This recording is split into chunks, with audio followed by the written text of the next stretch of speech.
First story is titled, Am I the a-hole for refusing to sign a document my late dad's wife is pressuring me to?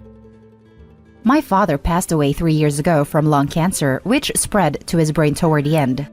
It was an awful time for us, and I miss him terribly. My mom died when I was 15, and when she died, her life insurance/death in service benefit paid out, and it paid off the rest of the mortgage on the house. Due to my dad being, at the time, an aggressive alcoholic, I moved out when I was 16. We still maintained a rocky relationship, and then later years, we were much better, and we were very close. I loved him so much despite the bad stuff. A couple years later, he met his girlfriend. Eventually, they got married around 2015. I never totally got on with her, nothing in common, and hard to relate with. But my dad was happy, and we had a polite relationship, as I wanted my dad to have a companion. I've never considered her a stepmom. Anyway, after he died, I found out that his will had been changed 2 weeks before he passed, whilst he had a large brain tumor. Without my knowledge, I am one of the executors, so quite surprised I wasn't told, which meant the sale of my parents' home would go from being split 3 ways, to her getting half, and my brother and I the other half to split. We were not happy with how this went down, but we have to accept the change to the will and moved on. She has now decided she wants to sell because she wants to move. She mentioned she wanted to get some work done on the house to increase the sale price, and I emailed her saying not to spend much as it wasn't worth it and it was unnecessary. She invited me over a few weeks ago to see the work and to give me some documents. When I got home, I looked at the document she wanted me to sign, agreeing to deduct nearly £16,000 from the sale of the house to pay herself back for the work. Some of it was done ages ago and clearly for her living comfort, and other paperwork only gave quotes for work, not actual receipts or invoices. The terms of the will are that she could live there until her death, but she is responsible for the upkeep and maintenance as well as bills. She has lived there for 14 years rent-free with my dad, and 3 years without him. My friends, family and I think is an absolute piss take to ask us for this money, considering it is our family home which not only did both of our parents have to die for her to get, but is our only inheritance from our parents. She is now pressuring me to agree to this, and I am not happy I am being bullied by her to sign. She wrote the document, not a solicitor, and no solicitor has been involved from her end about this. She has now told me she will withdraw the property from the market if I don't agree. Which honestly, even though I am struggling financially and need to pay off debt, I don't care about, because if she lived there until she died, then the house will just go to me and my brother, and her adult kids won't benefit from my parents. So, am I the a-hole for protecting what's left of mine and my brother's inheritance? Edit. Thank you all for your advice and help. It's been very reassuring for me. I'm speaking to Legal Assistance Friday. Now for the top comments. Not the a-hole. Don't sign that. She wants to take advantage of you. Exactly. My husband is absolutely adamant that I don't let her bully me. I just suck with confrontation, and she's blackmailing me now. Edit. The blackmail is more of the threat of saying, if you don't sign it, I won't sell. Which, to be honest, is ridiculous, but maybe blackmail isn't the right word. I got the email yesterday saying that, and I was furious. I'd take it a step further and contest the will. You can probably change it back to the original agreement, considering your father's brain tumor. I'm sorry for your loss, by the way. This can't be easy on top of it all. But I'm not a lawyer. I did see a solicitor at a time when we realized the will had been changed, and was told it was a waste of time. I'm starting to think I should get a different opinion, but I can't afford a big legal battle. Not the a-hole. She is being shady.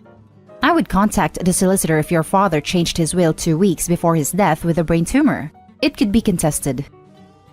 I tried in the beginning and was told it was very difficult to contest the will, and as I was grieving and in a bad place at the time, so I just buried my head in the sand. She has made everything difficult since, and even blocked my access to the house. It's been hell. Now for the next story. Am I the a-hole for not giving my child's survivor's benefit to my stepchildren? My child's father and I were together for 5 years and have a 2-year-old child together. Well, before we met, he struggled with alcoholism, which had caused problems in his first family. He had 2 children prior, who he wasn't a good father to, as he was mostly absent on benders. They were raised by their mother, who is apparently nice but flaky.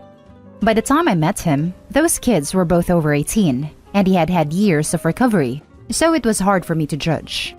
He was a loving and attentive father to our child, and so I didn't think about it. He died of liver failure when my child was 2, and now it's just us. He had nothing but a medical debt, which I didn't inherit thankfully as we weren't married, so all my child has is survivor's benefits until they are 18. My child's father's 2 older children, my stepchildren, are both over 18, so they aren't eligible for anything. I currently use it as child support and save as much as possible for college and a future nest egg.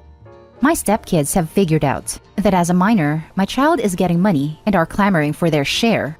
They are claiming that since it's the only inheritance, it should be split equally among all 3 of his children, not just all for the one who was the lucky age. They also say that because he was absent and bad for them, they deserve his money. It isn't more anyway.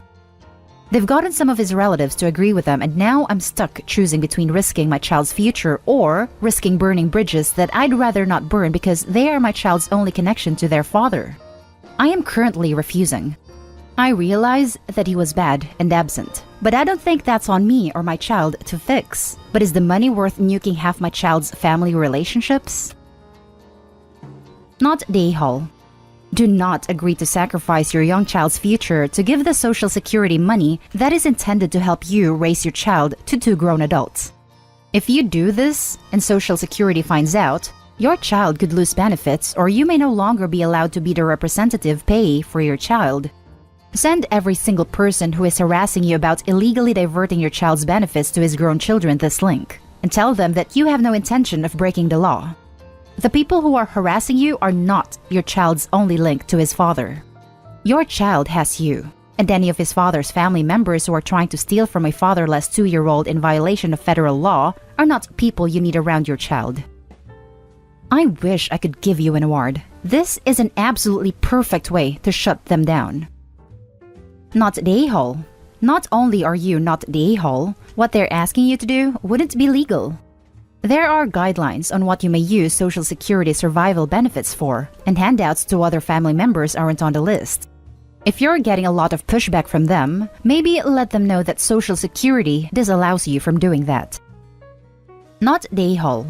I would 100% like to see children of the deceased getting a fair share of inheritance, even if only the new family is officially granted it. This isn't inheritance. Having a parent die sucks. Having a parent die poor sucks. There is no inheritance here, and that sucks. But it's not on you to take from your child to make up for your partner dying poor. Now for the last story. Am I the a-hole for moving out because my girlfriend moved her mom in? A few months ago, I was near the end of my lease, and instead of renewing it, my girlfriend asked me to move in with her. Our relationship was at that level, and she needed help with rent since her hours were cut, and she had been dipping into her savings to get around, so it just made sense. I ended up paying 60% of all shared costs. We were going to go 50-50, but since her hours were cut, and I already made more than her before that happened, so I figured it would allow her to replenish her savings. It was pretty great for a few months, until she, out of the blue, told me her mom was going to come live with us as she had lost her job and house. I told her I was not comfortable with that and asked if there were alternatives. She said that she could live with her grandma, her mom's mom, but that her mom felt it was humiliating, so that was a no-go. I still told her I was not okay with this. Apparently, living with her adult daughter and her boyfriend is less humiliating. Now, it is worth noting that her mom is, well, weird. She is very obsessive, entitled, high maintenance, puts her nose where it doesn't belong, and is a very dominant do-it-my-way type of person. She once had a meltdown because my girlfriend baked a cake for her nephew's birthday, and so did her mom. She did not know about this, but my girlfriend's cake was better. And cue meltdown. I got dozens of stories like this. My protests were ignored, and 4 weeks ago, her mom moved into the guest room. Day 1 was already a crap show. I was going on a grocery run and noticed my grocery list had a ton of extra stuff on it. When I asked, her mom said she added it. So I asked her for money, and she said she had none. And my girlfriend acted like I was a jerk for asking. It turned into an argument with my girlfriend where she said it's her name on the lease, so her choice who lives there. Long story short, I noticed in the store all of the stuff she added was brand stuff and costs way more. And when I got to the cash register, I had to pay $220, where I usually spend like $90 at most for the two of us. I put it on my girlfriend's card, cause hell, I ain't paying for that. When I got home, I called a buddy, asked him if I could crash at his place for a bit, a few weeks at most, while I look for a new apartment. He asked his girlfriend, and they called me back later giving me the okay, and I moved out the next day. I am moving into a new place in a week. Obviously, we were barely on speaking terms when I left. Now that we started talking again, she has been adamant I am in the wrong, and the only reason I did what I did was because it was her mom and not someone else. Had it been her dad, I would have been fine with it, and I can't deny that, lol. Her dad is great. Am I the a-hole here? Now for the top comments. Not the a-hole. Look, this is not okay. You should feel comfortable in your own home. If you pay bills there, you get a voice. Your girlfriend has diminished your voice and claimed ownership and all rights to the decision. Your best chance here is to tell her that since it's her on the lease, she can figure it out then and move out. It's not cruel to do this since this is not what was agreed to. You have every reason to not to want to live with her mother.